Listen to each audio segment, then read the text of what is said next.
श्री गुरुभ्यो नमः।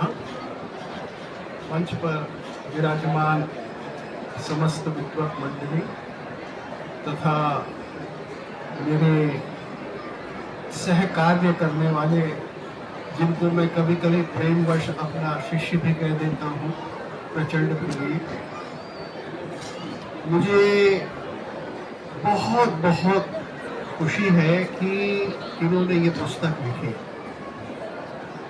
ये थोड़े से टेढ़े आदमी हैं। ये कहानियां भी ऐसी लिखते हैं कि जिसको सामान्य हिंदी के क्रिटिक्स कहें वो स्वीकार नहीं करते, क्योंकि उसमें ये बहुत सारा दर्शन ले आते हैं। और आजकल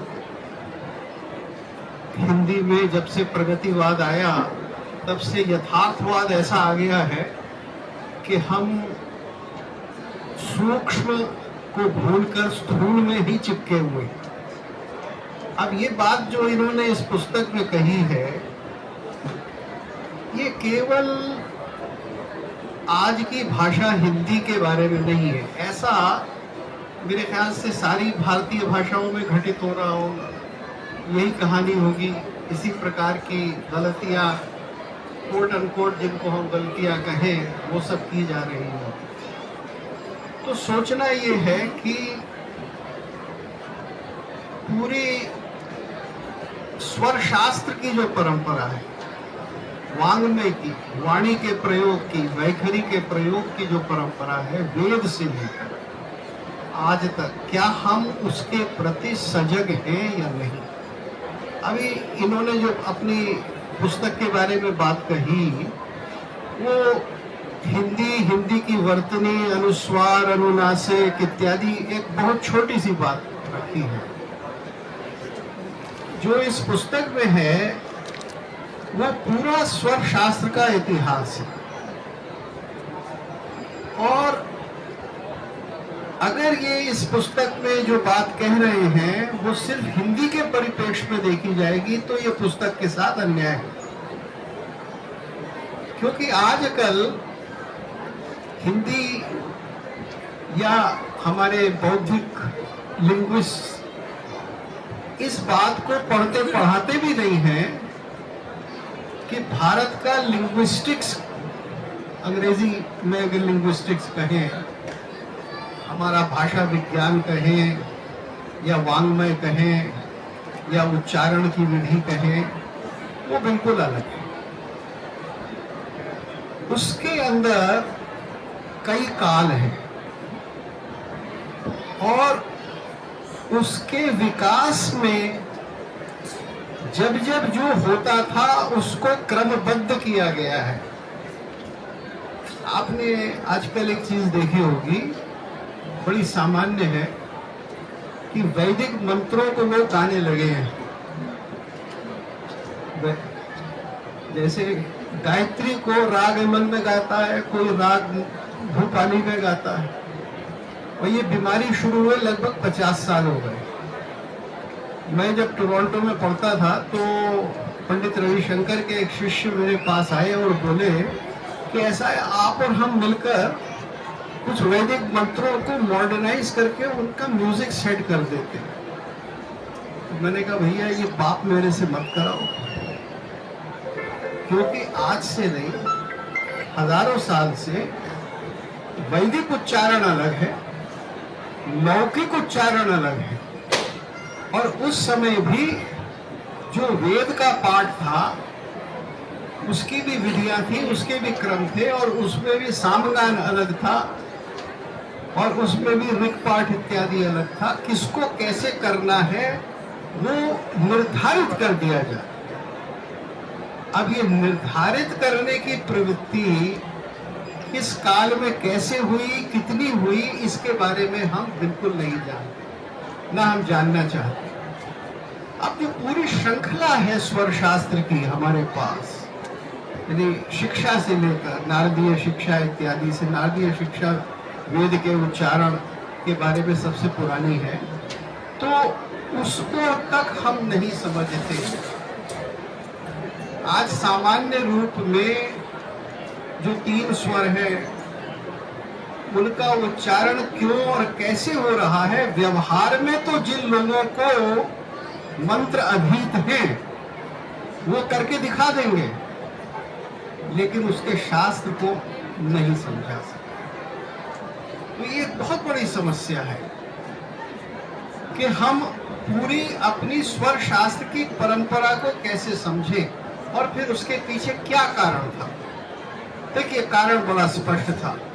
आज दुनिया के जितने भी लिंग्विस्ट हैं, जितने भी वेदिसिस्ट हैं, वो एक बिरादरी है ना, क्यों जी झा साहब, वो एक वेदिसिस्ट कहलाते हैं अपने आप को।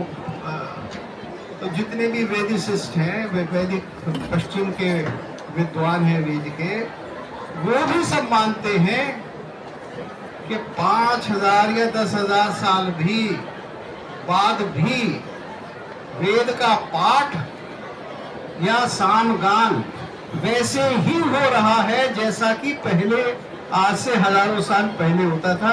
इसके बारे में तो न वेंडी डॉनिगर को कोई शक है, न माइकल विट्जल। ठीक है जी। अब ये अद्भुत चमत्कार कैसे हो गया? ये अद्भुत चमत्कार इसलिए हो गया कि भारत में जिस परंपरा को प्रचंड प्रवीर इंगित कर रहे हैं, इस परंपरा को लोगों ने निर्वाहित किया है कि नियम क्या होते हैं, उच्चारण के नियम किस चीज के लिए कैसे होंगे। जब प्राचीन काल में वेद के मंत्र को गाना निषिद्ध था, और ये तो मेरे बचपन में भी निषिद्ध था, ये तो बाद में हुआ है, 70 के आसपास शुरू हुआ है वेद को गाना। कैसे हम गा देंगे, यानी मंत्र को गा देंगे, और अब सामान्य रूप से गाया जा रहा है, पूरा गायत्री परिवार गाता रहता है। पहले तो ये नॉट परमिसिबल था। अब ये जो नॉट परमिसिबल का डंडा खत्म हो गया, तब ये सारी मुसीबतें खड़ी हुई कि आप चाहे तो इसे गा दें, आप चाहे तो जैसे उसका उच्चारण करें। वेद का उच्चारण एक प्रकार से था, उसके बाद लौकिक संस्कृत का उच्चारण दूसरे प्रकार से था। लौकिक संस्कृत से बाद में जो प्राकृतें थी उनका दूसरे प्रकार से था, उसके नियम अलग थे। प्राकृतों के बाद जो अपभ्रंश हुए उसके नियम अलग थे, और फिर जो मॉडर्न इंडियन लैंग्वेज कहलाती हैं 8वीं 9वीं शताब्दी से, उसके अलग थे। तो प्रवाह प्रकृति का या प्राकृत का या प्राकृतिक भाषाओं का एक रहेगा, लेकिन जो वैदिक परंपरा है, जो संस्कृत की परंपरा है, क्योंकि संस्कृत तो नहीं बदली 5000 साल में कही है या 3000 साल में। इसीलिए मैं आज भी कालिदास पढ़ सकता हूँ। इंग्लैंड में तो अच्छे खासे प्रोफेसर शेक्सपियर नहीं पढ़ सकते, वो 400 साल पुरानी भाषा नहीं पढ़ सकते। सारे इंग्लैंड में शेक्सपियर पढ़ाया जाता है मॉडर्नाइज करके, मिथिंग्स एंड दाउ शैल्ट ये नहीं उस पे से हटा दिया गया, यू विल कह दिया जाता है। तो उन्होंने खो दिया, हमने नहीं खोया। हमारी संस्कृत भाषा जिंदा है और हमारी वैदिकी संस्कृत जिंदा है। तो ये सब इसके नियम हैं। ये इनकी जो पुस्तक है वो क्रमबद्ध रूप से कौन सी अवस्था में कैसा उच्चारण था उसके बारे में पूरा का पूरा विवरण देती है। इसलिए मैं कहूँगा कि ये अत्यंत उपयोगी ही नहीं, अद्भुत पुस्तक है। इसका कुछ भारतीय भाषाओं में, विभिन्न भाषाओं में अनुवाद होना चाहिए। और जो सबसे महत्व की चीज है वो ये है कि इसको दिखाकर करके दिखाने वाले लोग होने चाहिए। इसको समझने के लिए आपको अगर जिक्र होता है, जैसे वेद का उच्चारण कैसे होता था, या मान लीजिए संहिता पाठ कैसे होता था, तो उसको दिखाकर और दूसरे प्रकार के उच्चारण से भेद करके। देखिए, आप वेद सुनते हैं तो वो कर्ण प्रिय नहीं होता है। पावकान सरस्वती बाजे, अब ये कर्ण प्रिय थोड़ा ही है। अगर आप इसको कर्ण प्रिय संगीत में कर देंगे तो वेद पाठी जो है वो कहेंगे कि ये तो भ्रष्ट कर दिया, तो वहां प्रयोजन दूसरा है। लेकिन आजकल क्या है, अब तो ये हो रहा है, उसमें दक्षिण की गमक डाल दीजिए। तो ये जो एक अपनी संस्कृति को विकृत करने की प्रवृत्ति पैदा हो गई है, उसको रोकना है, और उसके लिए ऐसी पुस्तकें अत्यंत आवश्यक है। बहुत बहुत है।